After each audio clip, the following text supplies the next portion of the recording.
Oke, assalamualaikum warahmatullahi wabarakatuh. Ketemu lagi di channel saya. Di video kali ini saya akan berbagi ilmu atau berbagi pengalaman bagaimana cara memperbaiki kulkas yang tiba-tiba tidak mau dingin. Nah, kulkas di rumah kita apabila tiba-tiba tidak mau dingin, jangan panik. Jangan terburu-buru membawanya ke tukang servis atau memanggil tukang servis.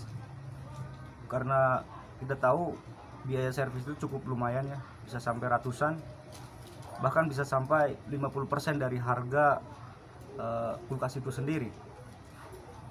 Pada prinsipnya bukan persoalan harga komponen yang mahal ya, yang membuat mahal adalah ilmunya. Harga komponen itu cukup terjangkau ya, murah. Ilmulah yang membuat mahal. Tapi jangan khawatir, kali ini saya akan berbagi ilmu murah meriah. Cukup dengan menonton dan subscribe video saya. Alat yang diperlukan pun tidak memerlukan alat-alat khusus. Alat yang diperlukan hanya satu, yaitu test pen.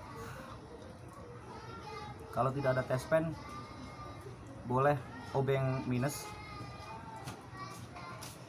Dan jangan lupa segelas kopi hitam biar nggak oleng.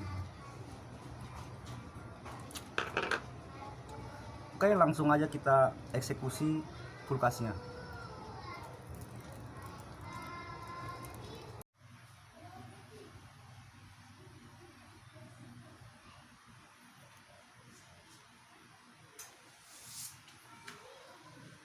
Nah, ini kulkasnya mereknya Polytron. Kulkas ini umurnya sekitar 9 tahunan, hampir 10 tahun. Jadi memang udah tua, sewajarnya udah mulai sakit-sakitan atau rusak. Kulkas ini baru pertama kali rusak ya, karena garansinya udah kadaluarsa, jadi terpaksa harus diperbaiki sendiri. Nah, di sini kita buka dulu di bagian dalam kulkas. Di sini hanya lampu indikator aja yang nyala ya. Di bagian dalam hanya lampu kulkas saja yang nyala. Di bagian evaporator juga tidak ada tanda-tanda proses pendinginan. Di sini tidak ada suara desis dari freon sirkulasinya. Dan di sini juga tidak ada bunga es.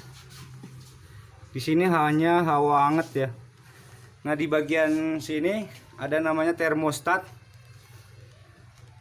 Termostat ini fungsinya sebagai pengatur suhu ya. Jadi ketika suhunya sudah mencapai titik tertentu, maka dia akan memutus arus. Kemudian suhunya naik, dia akan kembali bekerja. Dan begitu seterusnya. Di bagian termostat ini juga punya potensi rusak ya. Tapi saya tidak mencurigai di bagian termostat ini, karena begitu kita putar, sepertinya ada reaksi dari lampu indikatornya. Jadi bisa dipastikan termostat aman. Saya lebih curiga di bagian blok mesinnya ya. Blok mesin ada di bagian belakang.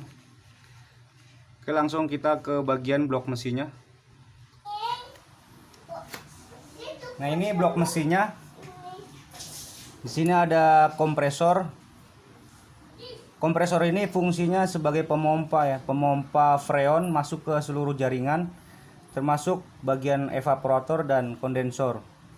Lalu kemudian kembali lagi ke kompresor. Ibarat manusia ini sebagai jantungnya ya, yang memompa darah masuk ke seluruh tubuh, lalu kemudian kembali lagi ke jantung. Nah, ini fungsinya sama persis, fungsinya sangat vital ya. Nah, di bagian ini, kotak ini ada namanya relay overload, dia sebagai pengendali ya. Oke, kita curiga di bagian relay overloadnya, karena di sini hanya terasa panas ya, bergetar tapi panas, sepertinya hanya mendengung. Nah, saya curiga di bagian relay overloadnya. Oke, kita langsung bongkar dulu relay overloadnya. Kita buka penutupnya dengan cara mencongkel. Kita congkel dulu.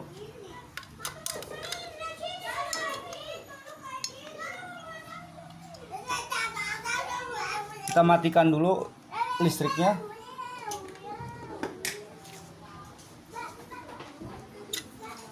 Nah, ini bagian relay overloadnya. Kita buka dulu soketnya. Kita congkel pelan-pelan.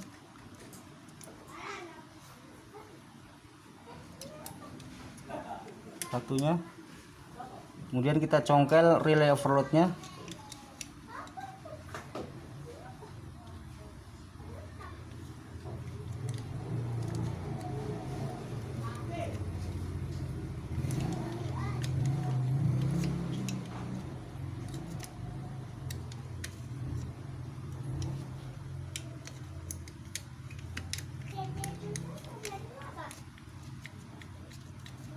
Nah, ini relay overloadnya udah terlepas.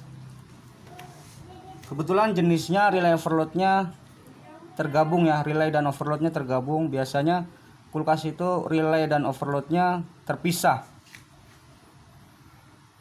Jadi kalau salah satu rusak ya terpaksa harus diganti semua. Kita mencurigai di bagian relay overloadnya. Nah, untuk mengetahui bagian ini rusak atau tidak, kita cukup dengan menggoyang-goyangkan komponen ini. Apabila terdengar suara gemericik seperti pecah seperti ini, gemericik pecah seperti pecah di dalam, itu dipastikan komponen ini udah rusak ya. Jadi ini harus diganti. Nah, kebetulan saya udah mempersiapkan komponennya.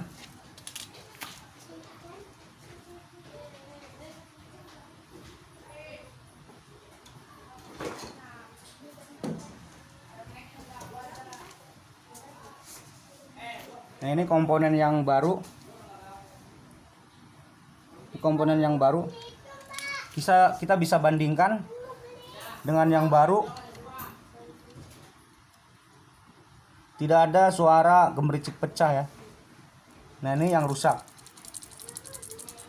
Ini harus diganti.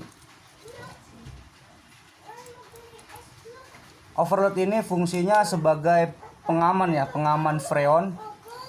Jadi ketika tegangan melonjak, arus akan naik atau ampere akan naik, sehingga kompresor ini akan panas.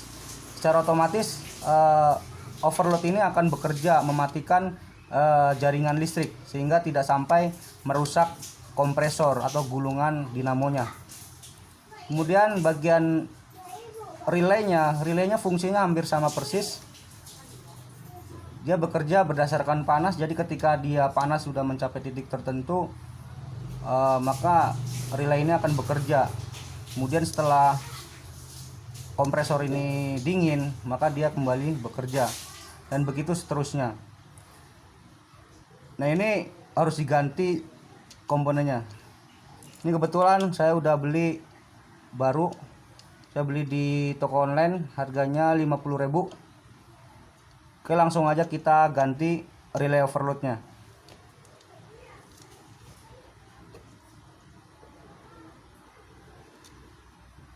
Kita pasang dulu soketnya, pastikan kencang.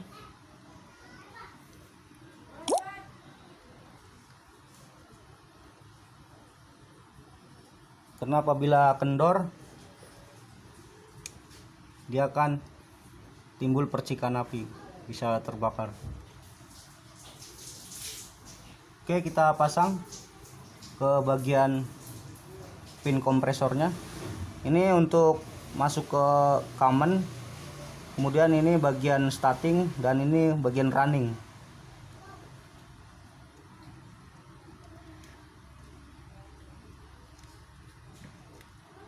Oke, udah terpasang. Kita coba colokan listriknya.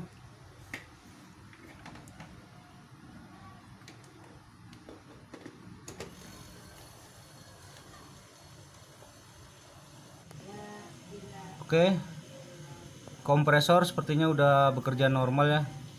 Kita perhatikan terdengar suara desis freon. Kita akan tunggu, kita akan cek bagian dalam. Kita tunggu beberapa menit. Oke, setelah kita tunggu beberapa menit, 20 sampai 30 menit, kita akan cek bagian dalam kulkasnya. Kita buka dulu. Nah, ini hawa dingin udah mulai terasa ya. Kita cek bagian evaporatornya. Dan di sini di bagian evaporator juga udah mulai tumbuh bunga-bunga es ya. Udara dingin sudah terlihat.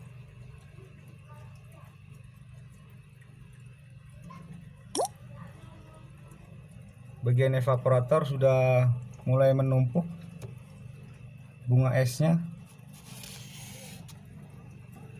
Di bagian atas juga udah mulai numpuk.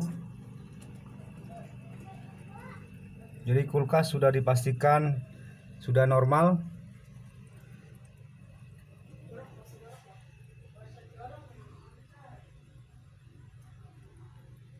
Oke, demikian.